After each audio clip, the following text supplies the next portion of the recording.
Pre-Calc A, Unit 2 practice test. Here we go. For the following periodic function. So here's a periodic function, something that repeats itself. And let's just go. So amplitude. I'm going to take this little triangle and show you that if I place it right here, you'll notice there's 2 units up, and I don't know if you can see it, but there's 2 units down, and so my amplitude is going to be 2. Now the period is going to be, you have to pick a chunk in here and find out where the pattern begins and where it ends. You could pick anywhere in here, but I'm going to pick this spot right here, and I notice it repeats itself, begins repeating itself right here. So I can see, and you can't see how this thing continues this way or that way, but you can definitely see that from here to here it begins repeating its cycle. So from 6 all the way to 14 is the period, so that would be 8. Domain, well, because there's no arrow here and no arrow here, I know I just said it continues, but because there's no arrow here, we're just going to consider this a dot and consider this a dot, and domain is going to be from 0, and it does get there, all the way to 20. Now the book might say something like this: x is greater than or equal to 0, less than or equal to 20. Either way is fine. Now the range, how low does it go? Gets down to 1. How high does it go? Gets up to 5. So y greater than or equal to 1, less than or equal to 5. Now the x-intercepts, we're looking for, where does it cross the x-axis? Nope, doesn't exist. Y-intercept, that's the only one, 0, 3. Okay, now we're going to get into some graphing sinusoids. So let's take a look at this. We can see that our parent function is cosine, and we know cosine goes over the origin, and it kind of repeats itself like this. And if I had just continued on this side, it would go like this, and I'm going to stop right there. I could go up here. Yep, let's do that. Looks better. So now we got to go one step at a time. This means we got to reflect it over the x-axis. So the peaks are going to become the valleys are going to become the peaks, and these zeros don't change. So once I kind of get the idea of what's going on here, I'm just going to kind of go with the flow, and all we've done is taken care of that negative. So there we go. Perfect? No, I went too low right here, but let's just clean that up a little bit. Now we've got to double the amplitude. Remember, the amplitude is the absolute value of A, and A in this case is technically -2, which would just give us 2. So the regular amplitude is 1.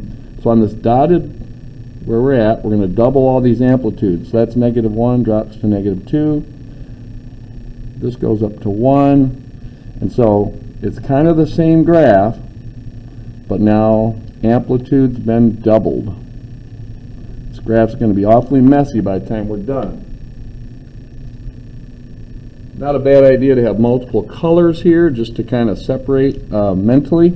So what does this mean? That means I got to move my last sinusoid or adjustment. I got to move it right pi over 2. You can see that just means a chunk. So this moves here, this moves here, this moves here, and even these zeros move over one chunk as well. So that would move over here. And once I kind of see it, this would move here. I can kind of just go with it. And this is going to move here, this is going to move here, and this is going to move here, and this would move here. So the reason I'm dotting it, because I'm not done yet. Now I just have to take that last green dotted sinusoid and bump it up 1 unit. So everything goes up 1. So this would go here. This would go here. This would go here-ish. And now I can kind of see what I'm doing here. That's going to move here. This is going to move here. And this is going to move here. And that's going to move here. And so this is going to move here. And this is going to move here. So it goes like this and like that. So that's my final answer right there. Now let's try it with sine. First thing we got to know is the parent function looks like this. This is a little bit smaller than this, the units. So we're going to go up, goes through here like that, and then comes back. This goes to here. Now that's 1 period, and I might just use 1 period for this example, so we just have a little less to do. This is the amplitude, so the absolute value of 1/2 is just 1/2. So all my peaks are now flat. And that would go here, like so. All right, so my last one's the flat one. Now I'm going to move that again to the right, pi over 2. If this was plus, I'd move it left, pi over 2. Get out my green marker, so that, again, I got to move it right, pi over 2. So this is going to go over here, this is going to come here, this is going to come here, this is going to come here, and this is going to come here. So you can see, whoops, I made it thick. Now we've got it right there. Might as well get out one more marker here. We'll go pink for the grand finale on this one. And now we got to drop that thing down too. So that would go here. That right there is only up 1/2. So to drop that down 2, I would have to go down to -1/2 and then -1.5. This would drop down to here. This would drop down, because that's down 1/2, again down 2.5, and that is at 0, so that would go here. You can see I just bumped it down 2 units, and that pink one would be our final answer. Now, if it asks you for 1 period, you just stop there, but if you wanted to keep going, you could just try to duplicate it to the best of your ability. Just get close on that, not going to get too uptight about that. Do your best job.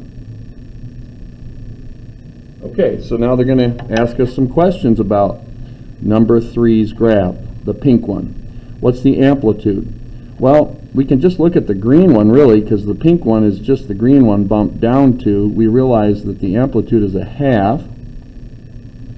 Still, the period, because this is a 1, remember the period is 2 pi. The normal period is 2 pi for any sinusoid, and if b is 1, and we put it over the formula, 2 pi over the absolute value of b, that would just be 2 pi over 1, which is just 2 pi. And you can kind of pick out, you know, there's a peak right here from -pi, and there's the other peak. You can see from -pi to pi, that's where it goes through 1 cycle, or 1 period. Domain, this thing goes forever, so x is greater than -infinity, less than +infinity. Or you could just say all real numbers. Range, this thing goes as low as 2.5. So we're going to say y is greater than and equal to -2.5. And it also goes up to here, which is -1.5. And there's our range. Okay, another sinusoid. So we got to look at our parent function and just realize that it's going to look like this. 1 cycle. We could keep going if we wanted to, but let's just concentrate on that 1 period. So now we've got to multiply that by 4. So that peak goes here. So you don't count 4, 1, 2, 3, 4. You multiply it by 4. So you just, that's a 1. 1 times 4 is 4. So there's my 3, there's my 4. These are my zeros. 4 times 0 is 0, so that just comes here. This is -1, so that would dip down all the way to -4. And this is also -1, so that would dip down there. So that really vertically stretches it by 4. Okay, now a little tricky thing. There's an invisible 1 here. And remember, this is from bx plus c. There is no c, so it's not going to move right or left. But we're going to look at this right here, which is going to mess with our period. Remember, the formula is 2 pi over the absolute value of b, which is just 2 pi, our normal period, over 1/2. Now remember, if you divide by a fraction, you multiply by the reciprocal. So my new period is 4 pi. This gets a little tricky. Now remember, this is 2 pi, because that's the normal period for cosine. And now we've got to stretch it horizontally to 4 pi. So this goes to 2 pi, this goes to -2 pi, and this is a little tricky, but this is the halfway point between here and here. I'm just looking at this half of it, and you can see that 0 is halfway between 0 and -pi. So this needs to bump over to here, this needs to bump over to here, and now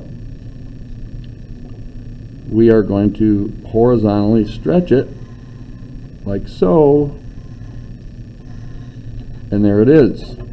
Perfect? No. Does it get the job done? Yes, it does. Okay, an inverse function problem. So it says first, find this if f of x equals this. Well, remember, this means y equals 2x plus 3. How do we find the inverse function? Question mark? Well, that means you literally switch the x's and the y's, and then you solve for y. I'm going to flip it around, and I'm going to multiply this by 1/2 or divide by 2, whichever floats your boat, minus 3/2. Now, so it says, so we found it. Now it says show on the following graph what both f of x and the inverse function compare. Now remember, if we did it right, it's supposed to, I'm going to see if I can draw this in here. Let's use this.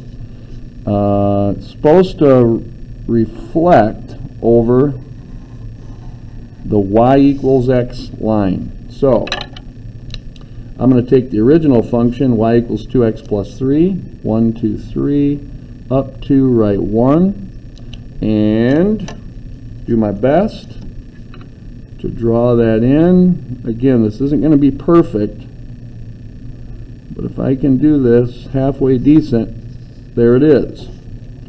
Now I'm going to take this guy. The y-intercept's -1.5, so it'd be right about there. And now I'm going to go up 1 and over 2 to the best of my ability. Try to draw that in. And you can see, not perfect, but pretty good, you can see that the inverse function, which I forgot to replace that with this symbol, which I was supposed to, 1/2 x minus 3/2. You can't keep this y because this is already equal to y. When we inverted the x's and y's, it immediately turns into the inverse function. So you got to remember to replace it with that. I almost forgot. But as you can see, both of them reflect over the y equals x line, and that will be true for all inverse functions. Sorry about that. Okay, let's see if I can squeeze this in the last minute of part 1 here. So it says, find the inverse of f for g of 1. So let's start right here, find out what that is. So if x is 1, g of x is -9. So we need to find this. But that means we got to find the inverse function of that. So we're going to go y equals -3x plus 4. We're going to switcheroo. and we're going to solve for y again. So I'm going to flip it around, subtract 4 from both sides, and divide by -3, or multiply by -1/3. So we get y equals -1/3 x plus 4/3. Now, YouTube limits me, I think, to 15 minutes, so I got to pause this, and we'll pick right up in part 2.